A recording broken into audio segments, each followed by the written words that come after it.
In Dungeons & Dragons, do you name the monster as a DM? That's what we're going to explore in this vlog, really kind of drawing on the theater of the mind, drawing on imagination, drawing on immersion if we're talking about classic tabletop, and on a sidebar if we're utilizing miniatures. So we've got all these monsters in the monster manual with a description and pictures and various artwork, at least for the classic and most of the monsters.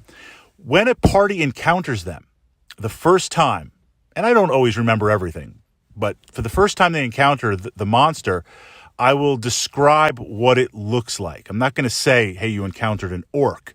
I'll describe what it looks like. From that perspective, I never name any monsters, even a beholder. Now, if you've been playing D&D for a while, because how would you know what a beholder looks like? Now, you might if you're in the Wizards Guild and they're looking to collect those options. They might explain it, but as a level 5 or 6 or 8 adventure, have you ever seen a beholder? Even a dragon. I'm going to explain what the dragon looks like. You know it's a dragon, but I'm not going to come out and say it's a dragon. I want to have that immersion, and I want to keep my players guessing. The description kind of gives some ideas, potentially, possibly, of what the monster is going to do in terms of abilities and powers and things like that. So I tend to go with a description. Now, after you've fought a monster a few times, I don't need to describe an orc every single time.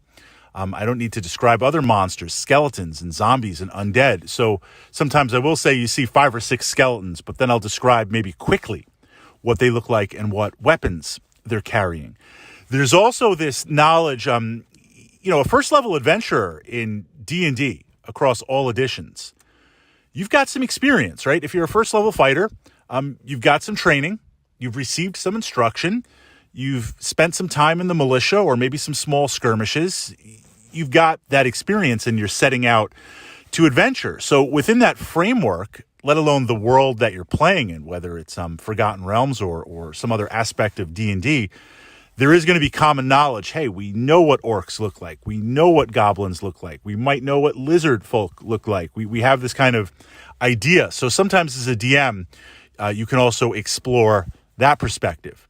Now, playing with miniatures, for the most part, being a wargamer in my other incarnation here in life, I've got a lot of miniatures. And D&D has been great because I've used it as an excuse to purchase more miniatures across the board gaming spectrum, wargaming spectrum, and D&D spectrum. So for the most part, I've got monsters that are one-to-one.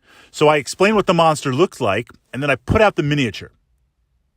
And you can confirm or understand or see.